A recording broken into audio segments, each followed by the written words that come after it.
কিছু কিছু মেয়ে আছে দেখবেন, এখানে স্বামী যারা আছেন ভাই, আপনারা আমার দুঃখ বুঝবেন, আর যাদের বউ নাই তারা আগামীতে আমার দুঃখ বুঝবা। যাদের বউ আছে এবং ডিমান্ডই বেশি, তারাই বুঝে বউ পালার যন্ত্রণা কত বেশি, ঠিক কিনা? আল্লাহ মাফ করো, আল্লাহ মাফ করো। যাই হোক, আমি যেটা বলছিলাম, মেয়েটা বলছে আমি ভালো নাই, আমার স্বামী ভালো না, আমি ভালো নাই। এবার দেখেন নবীর কথা কত সুন্দর। ইব্রাহিম আলাইহিস ইসলাম বলছেন, মা ইসমাইল যখন ফিরে আসবে, ইসমাইলকে ডাক দিয়ে বলবা একজন মুসাফির তোমার খোঁজে আসছিল, নাম হলো তার ইব্রাহিম, তোমাকে মেসেজ দিয়েছে একটা, তোমার দরজার কপাট চেঞ্জ করে ফেলবা, দরজার কপাট চেঞ্জ। যখন ইসমাইল এসেছে, বউ বলছে অমুক একজন আগন্তুক ব্যক্তি মুসাফির মুরব্বী বৃদ্ধ আমাকে বলে গিয়েছে তোমাকে তোমার দরজার কপাট চেঞ্জ করতে হবে। নবীর কথা নবী বোঝে, বাপের কথা ছেলে বোঝে, ছেলের কথা বাপ বোঝে, ঠিক কিনা বলে?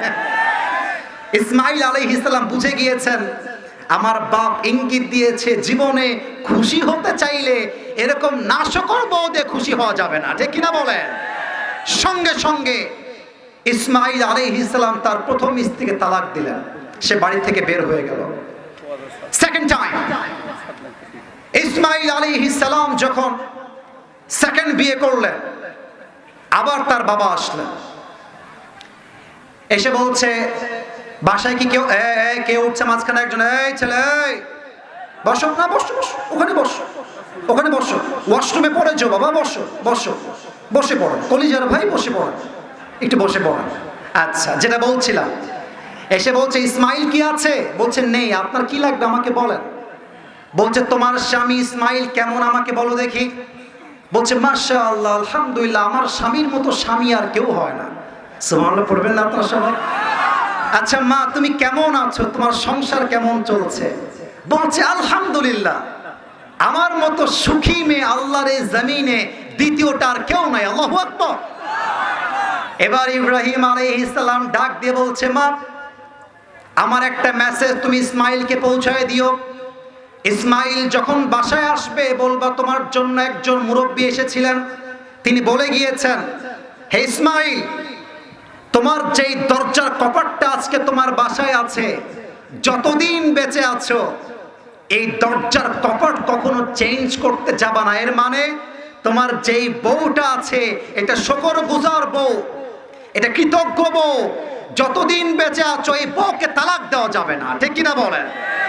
আচ্ছা আমি এখানে আসলাম কই থেকে? ওই যে আয়াত থেকে, আব্বা আম্মার প্রতি সৎ আচরণ করবেন। এখন প্রবলেম বোঝেন, আমি আরেকবার দেখতে চাই বউ যেন কার কার আছে, একটু প্লিজ বউ যেন কার কার আছে। আচ্ছা হাত নামান, হাত নামান। আপনারা দেখবেন মায়েরা যারা এসেছেন, মায়েরা আমার বোনেরা একটু কান খাড়া করবেন। আমি আসিফ হুজুর কবে আসবো জানি না, বাট এই কথা বলে দিয়ে যাই, আমরা যারা জামাই আছি মানে স্বামী যারা আছে এখানে, আমাদের প্রবলেম কোথায়? মাকে খুশি করলে বউ নারাজ হয়ে যায়, বউকে খুশি করলে মা নারাজ হয়ে যায়। বলেন ভুল বললাম না ঠিক বললাম? আমি আপনাকে ট্রিক শিখাই দিয়ে যাচ্ছি আজকে, তাহলে বউ হয়েছে বা আগামীতে হবে। দেখেন ইসলামে 3 জায়গায় মিথ্যা বলা জায়েজ। কয় জায়গায়? 1 নাম্বার, বউয়ের কাছে আপনি ইচ্ছা মতো মিথ্যা বলতে পারবেন। সুবহানাল্লাহ পড়বেন না? আচ্ছা মনে করেন যে বউ আপনার রেগে আছে আপনার মায়ের জন্য, মা একটা খারাপ ব্যবহার করেছে, আপনি বউকে বলবেন জান এদিকে আসো, একটা কথা আছে। বউ বসবে, কি কথা বলো? এটা জায়েজ। কিন্তু মুরব্বীরা শোনেন আমার কথা, যুবক ভাইরা শোনেন আমার কথা, বউকে বলবেন যে বউ আমার মা তোমাকে অনেক ভালোবাসে, কালকে বাসায় ছিলাম মায়ের কাছে, মা যে তোমার কত প্রশংসা করলো, আমার বউর এইটা ভালো, আমার বউর ওইটা ভালো, আমার বউ এত ভালো এত ভালো, এরকম বউ আর কারো হতে পারে না। যখন আপনি আপনার বউয়ের কাছে এই প্রশংসা করবেন, দেখবেন আপনার বউ আপনার মায়ের শত্রু নয়, আপনার মায়ের একজন টাটকা ফ্যান হয়ে যাবে, ঠিক কিনা বলে? আচ্ছা যখন মায়ের কাছে আসবেন সেম ক্যারেক্টার, যে মা আমার বউ তোমার বড্ড ভালোবাসে, এই যে তোমার শাড়ি নাই, আমার বউ বলে তুমি মাকে শাড়ি দাও, তুমি মাকে মোবাইল ফোন দাও, ভালো জামা দাও। আর এই মিয়া যখন বউয়ের পক্ষ থেকে মাকে বলবেন এই কথা, আপনার মা আপনার বউকে ঘৃণা নয় কলিজার থেকে ভালোবাসতে শুরু করে দিবে, ঠিক কিনা বলেন? এখন আমাদের সমস্যা কোথায়? অনেক যুবক মায়ের কথা শুনে বউকে তালাক দিয়ে দেয়, অনেক যুবক বাপের কথা শুনে বউকে তালাক দেয়। এরকম আছে না নাই?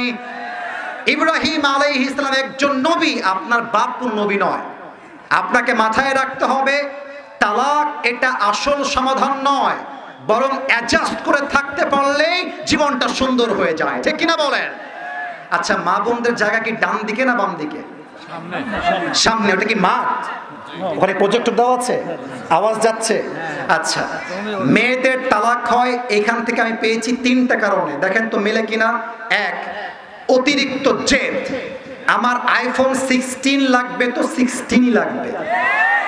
2 নাম্বার, অনেক মেয়ে আছে স্বামীর মুখে মুখে তর্ক করে। স্বামী যদি বলে বোরকা পরো, বলবে তোমাকে তো আমি এই শর্তে বিয়ে করি নাই যে আমাকে বোরকা পরতে হবে। আপনি বলবেন এই দেখেন আমার মুরব্বীরা বামে আছেন, আপনাদেরকে আমি হাতে হাত রেখে বলছি, আমি মা বোনদেরকে অসম্মান করার জন্য মাহফিলে আসি নাই। যেই মেয়ে আমার বাসায় থেকে পর্দা মেইনটেইন করবে তাকে আমি তালাক দিতে বাধ্য হব। যুবক ভাই, পর্দা করবে না মানে ওর 14 গোষ্ঠী পর্দা করতে বাধ্য হবে, ঠিক কিনা বলে? মেয়েরা অনেকে মুখে মুখে তর্ক করে। 3 নাম্বার, মেয়েরা বাপের থেকে মায়ের থেকে কুপরামর্শ নেওয়ার জন্য অনেক মেয়ের সংসার 1 থেকে 2 মাসের মাঝেই তালাক হয়ে যায়, ঠিক কিনা বলে? এই জন্য আমরা আয়াত থেকে শিখলাম আব্বা আম্মার সঙ্গে সৎ আচরণ করব, তবে এটা একটা লিমিট আছে। আব্বা আম্মা আমাকে ইসলাম যে আদেশ করবে আমি মানতে বাধ্য।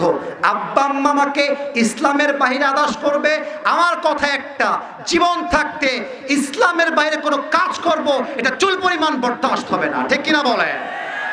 একজন সাহাবী, তার নাম হচ্ছে আলকামা। নামটা কে ধরতে পেরেছে বলেন? নামটা কি ছিল? আলকামা।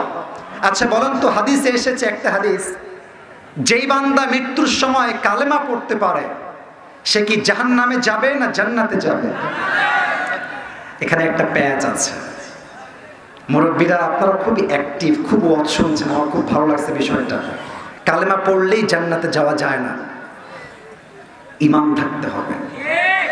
আর একটা ভুল ধারণা ভেঙে দেই, অনেকে ভাবেন রোজার মাসে মরলেই একদম সারা জীবনের জন্য জান্নাতি। এটা সঠিক ধারণা নয়, বরং ঈমান যার আছে, আমল যার ঠিকঠাক, তাকে জান্নাত দিবে একজন। বলেন সবাই, তিনি কে? আলকামা নবীর একজন সাহাবী। মৃত্যুর সময়ে যখন আসলো, জবান দিয়ে কালেমা বের হয় না, একদম বোবার মতো আটকে আছে, একদম বোবা। সাহাবীরা তালকিন করছে, কালেমা পড়ো, কালেমা পড়ো, কালেমা পড়ো। আলকামা শুয়ে আছে, কালেমা মুখ দিয়ে বের হয় না। একটা পর্যায়ে গিয়ে সাহাবা একরাম নবীর কাছে গেলেন, ইয়া রাসূলুল্লাহ, আলকামার মুখ দিয়ে কালেমা বের হয় না, ইয়া রাসূলুল্লাহ, আমরা কি করতে পারি? নবীজি চালাক ছিলেন, বুদ্ধিমান ছিলেন, উইজডম ছিল অনেক বেশি। নবীজি বলছেন তার মায়ের কাছে যাও, বলো আপনি কি আলকামার উপরে খুশি আছেন কিনা। সাহাবীরা গিয়েছে, ডাক দিয়ে বলছে, হে আলকামার মা, আপনার সন্তান মৃত্যু শয্যায় রয়েছে, কালেমা পড়তে পারছে না, আপনি কি সন্তানকে নিয়ে খুশি না বেজার? মায়ের মাথা নিচু হয়ে আছে। মা বলছে, আমি আমার সন্তানকে খুশি দেখে আমি রাখতে পারি না, আমার সন্তানের উপর আমি রাজি নই, আমি মাফ করতে পারবো, তোমরা এখান থেকে বের হয়ে যাও। এবার নবীজি নিচেই আসছে, এসে বলছে, হে আলকামার মা, আপনি একটু বাহিরে আসেন।